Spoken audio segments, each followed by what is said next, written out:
In the heart of West Africa, a quiet nation long considered politically stable is now echoing with the voices of a generation that refuses to be silenced.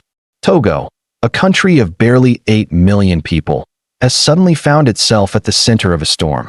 Its streets, once calm, now vibrate with chants, resistance, and the sound of youth demanding one thing: change. This is not just another protest. It's a battle between an aging political dynasty and a digital generation that was born into the internet age. Young people armed not with guns, but with smartphones, hashtags, and a hunger for freedom. All began when a young Togolese content creator, a 24-year-old activist known online for his fearless criticism of government corruption, posted a viral video accusing senior officials of embezzlement and human rights abuses. Within hours, he was arrested. Within days, Togo erupted, from Lomé to Sokode. From Kara to Kapalim, thousands of Gen Z protesters poured into the streets, waving flags and chanting, "We are the future. You can't jail all of us." But the government's response was swift and brutal. Internet blackouts spread across the nation. Twitter, Facebook, and TikTok, platforms that had given young people a voice, suddenly went dark. The digital heartbeat of a generation was silenced. Yet, something remarkable happened. Even without access to the internet, Togo's youth found new ways to organize. They built offline networks, spread information through Bluetooth, flash drives, and even printed leaflets. They proved that in the 21st century, freedom doesn't live in Wi-Fi. It lives in people. For decades, Togo has been ruled by one family. President Faure Gnassingbé has been in power since 2005, following the death of his father, who ruled for nearly 4 decades before him. That's nearly 60 years of uninterrupted family rule, a modern-day monarchy wrapped in the clothes of a democracy. But now, a new generation that never voted for this system, one that doesn't fear the police, one that speaks the language of global youth culture, is saying enough. They are connected to the world. They've seen Tunisia. They've studied Sudan. They've watched the uprisings in Senegal, the protests in Nigeria, the revolutions that reshaped the Arab world. They know that change is possible. The government, on the other hand, sees this movement as a threat, a foreign-influenced rebellion orchestrated by online agitators and political enemies. State television accuses youth leaders of being manipulated by Western NGOs. The Interior Minister declares, Togo will not be ruled by Twitter. But the truth is far more complex. This is not about foreign influence. It's about generational frustration, young Togolese who feel excluded from power, opportunity, and national progress. They face unemployment, limited freedom of expression, and a political class that seems to have no intention of stepping aside. The protests have taken on a symbolic meaning across the region. From Ghana to Burkina Faso, youth activists are watching Togo closely. In a continent where 60% of the population is under 25, Togo's Gen Z rebellion could ignite something much larger, a continental awakening of young Africans demanding to be heard. And that's exactly what the authorities fear. When the protests reached their peak, reports emerged of nighttime raids, arrests of student leaders, and even journalists disappearing. The United Nations and the African Union issued cautious statements calling for dialogue, while opposition leaders in exile warned of an impending crackdown. But despite the fear, the spirit of resistance persists. Videos smuggled out of Lomé show protesters chanting by candlelight, waving homemade banners, and singing revolutionary songs. They say, "We don't need the internet to be free, we just need courage." As the world's attention begins to shift toward Togo, questions are being asked. Will this small West African nation become the next symbol of youth-led transformation? Or will it be another forgotten struggle, crushed by the weight of power and silence? This is more than a story about protests. It's a story about Africa's youngest generation, digital natives living under analog governments. It's about how the internet gave them a voice, and how, even when that voice was taken away, they found new ways to be heard in a country where over 60% of the population is under 30. The regime's greatest fear isn't foreign intervention, it's its own youth. The Togolese Gen Z movement has shown that power no longer lies solely in politics. It lies in connection, in communication, in courage, and now, even as the internet remains restricted and journalists are silenced. The whispers of rebellion are spreading across borders. Young Africans are watching. They are learning. And they are waiting for their turn to speak, because what's happening in Togo today may not end there.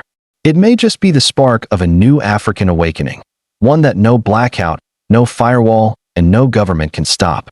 Welcome to AfriGlobal 24, your trusted source for breaking news, deep insights, and stories shaping Africa and the world. Stay informed, stay connected, and experience the news that matters. Right here, 24/7. Togo, a small West African nation long viewed as politically stable, has entered a period of deep social and political tension. What began as small gatherings of students and youth activists voicing frustration over unemployment and governance has evolved into a nationwide debate about the country's democratic direction and freedom of expression. At the heart of this moment is a generational divide, one that pits a long-standing political establishment against a new, digitally empowered generation that is more connected, informed, and determined than ever before. Togo's political system has been shaped by continuity rather than change. Since independence, the country has been led predominantly by one family, giving rise to a political structure that critics describe as dynastic. Supporters argue that this continuity has maintained order in a volatile region, while opponents see it as the root of stagnation and political exclusion. Against this backdrop, a growing population of young people, many of whom have no memory of earlier political eras, are questioning why power remains so concentrated and why economic opportunities appear so limited despite decades of promised reform. The protests that have emerged in recent years are not isolated incidents, but part of a broader pattern of youth-driven dissent seen across Africa. In Togo, the mobilization has been fueled by economic inequality, limited job prospects, and a feeling among young people that their voices are excluded from national decision-making. The rise of social media has given these frustrations a platform. Online discussions about corruption, electoral reform, and social justice have gained momentum, creating virtual communities that cross regional and ethnic boundaries. But it is precisely this digital awakening that has drawn the attention of the authorities. As demonstrations began to spread from urban centers to smaller towns, the government responded with measures designed to limit communication and control the narrative. Reports of temporary internet disruptions, restricted access to social media platforms, and increased surveillance of digital spaces became common. Official statements cited national security concerns, claiming that misinformation and online incitement could threaten public order. Activists, however, viewed these actions as deliberate attempts to silence dissent and isolate protesters from one another. The dynamic between protesters and the state has revealed much about the shifting nature of political engagement in Africa. Traditional forms of political expression, such as rallies, party meetings, and print publications, are being replaced by hashtags, live streams, and online petitions. This digital transformation has created both opportunities and risks. For young activists, the internet offers a rare space for free expression and rapid mobilization. For governments, it represents a challenge to authority, a force that can amplify criticism and expose issues once confined to private discussions. Togo's protests gained international attention not only because of the internet restrictions, but also because of the demographic realities driving them. More than half of Togo's population is under the age of 25. Many of these young people are educated, urban, and globally connected. They consume international media, follow regional politics, and compare their country's progress with that of others. This exposure has heightened expectations. They demand transparency, accountability, and greater participation in shaping national policy. When those demands are unmet, discontent grows quickly. Observers note that the Togolese government, like others in the region, faces a difficult balancing act. On one hand, it must maintain stability in a region facing cross-border threats such as extremism and economic volatility.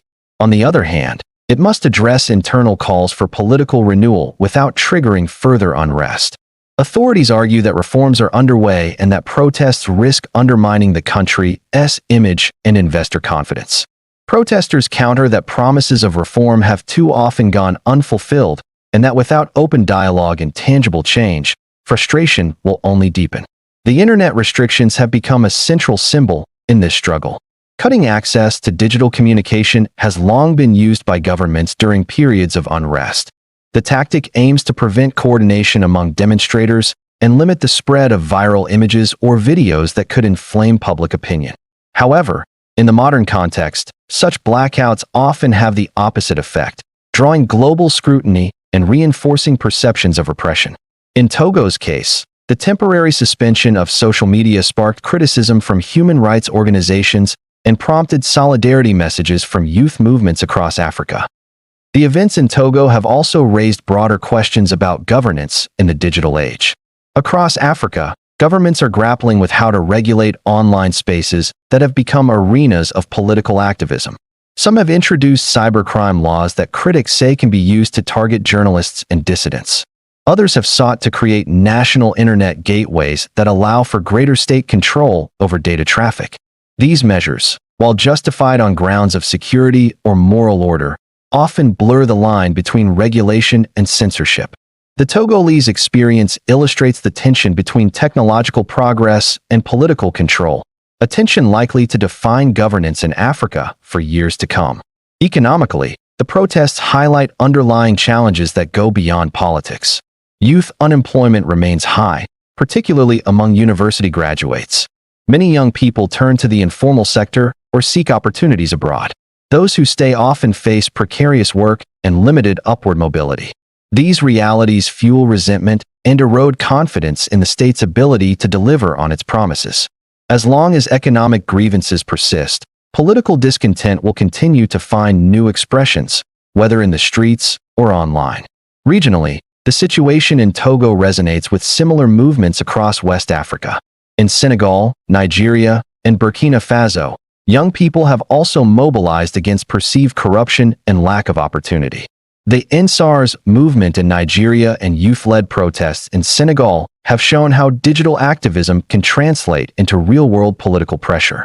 Togo's youth see themselves as part of this continental wave of civic consciousness, a generation no longer content to inherit the structures of the past.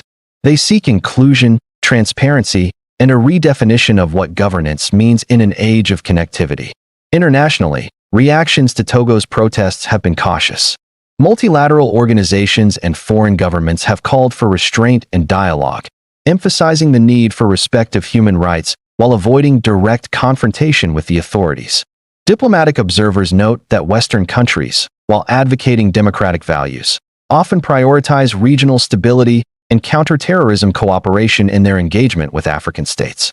This pragmatic approach means that internal governance issues may receive less attention unless they threaten to destabilize the region.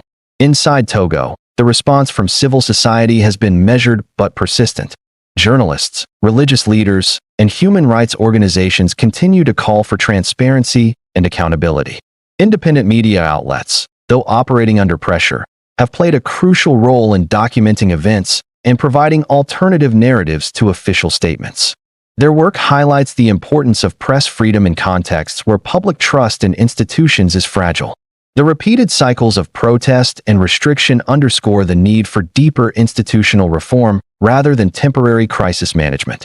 As the movement evolves, one notable feature is the creativity of Togo's youth. Faced with censorship, they have developed alternative methods of communication, offline networks, encrypted messaging, and community organizing that does not depend on constant internet access. This adaptability reflects a broader trend in African activism, where young people use innovation to overcome structural barriers. It also demonstrates that while digital tools may be disrupted, the underlying social networks and aspirations driving change cannot easily be silenced. Political analysts argue that the current tensions in Togo are part of a natural process of generational transition. In many African countries, post-independence political systems are now confronted by populations that are younger, more urban, and more globally aware. These citizens are less influenced by the historical narratives that once justified long-term incumbency. Instead, they evaluate leadership through the lens of results, economic performance, education, job creation, and inclusion. If those expectations are unmet, legitimacy erodes, and calls for change intensify. In the Togolese context, this shift is particularly significant because of the country's political continuity. The ruling party has long emphasized stability as a national achievement. Yet, for a generation born into that stability, the absence of renewal has become a source of frustration. The question facing the country now is not whether change will come, but how it will be managed, peacefully through reform and dialogue, or disruptively through confrontation. The protests have also reignited discussions about constitutional limits and term extensions. While Togo has undertaken constitutional reforms in the past, opposition groups argue that these changes have not gone far enough to ensure genuine political alternation. The perception that power remains concentrated in a small elite continues to undermine confidence in the democratic process. For many young Togolese, democracy means more than elections. It means accountability, participation, and a government that reflects the aspirations of its people. In this environment, the role of the military and security forces becomes critical. Historically, Togo's stability has depended on disciplined security institutions loyal to the state. However, the repeated use of force against protesters risks deepening divisions and eroding public trust. Calls for restraint and dialogue are increasingly being voiced by religious leaders and regional partners. The challenge for the government is to balance law enforcement with respect for civil rights, a balance that, if mishandled, could inflame tensions further. The international community continues to monitor the situation, aware that instability in Togo could have ripple effects across the region. The Sahel and West Africa are already facing complex challenges, from terrorism to migration pressures. Any further unrest in coastal states adds to regional uncertainty. This context partly explains why both regional organizations and international actors have urged nonviolent engagement and gradual reform rather than abrupt political upheaval. In the long term, the events unfolding in Togo may serve as a case study in the evolving relationship between African states and their citizens in the digital age. The combination of demographic pressure, technological change, and political continuity creates conditions ripe for tension, but also for transformation. Whether that transformation leads to renewal or regression will depend on the willingness of leaders to listen, adapt, and share power with a generation that refuses to be sidelined.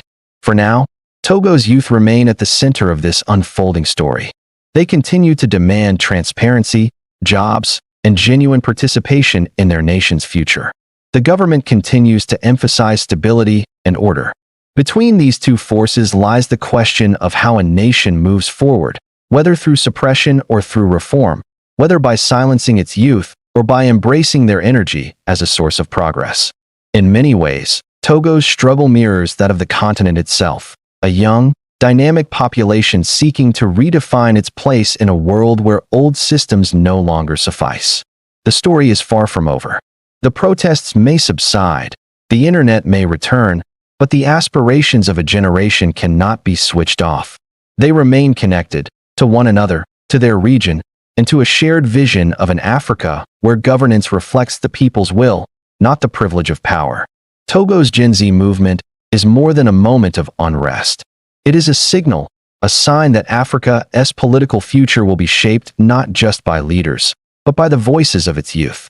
Whether those voices are heard or silenced will determine not only the fate of one nation, but the trajectory of a continent entering its next chapter.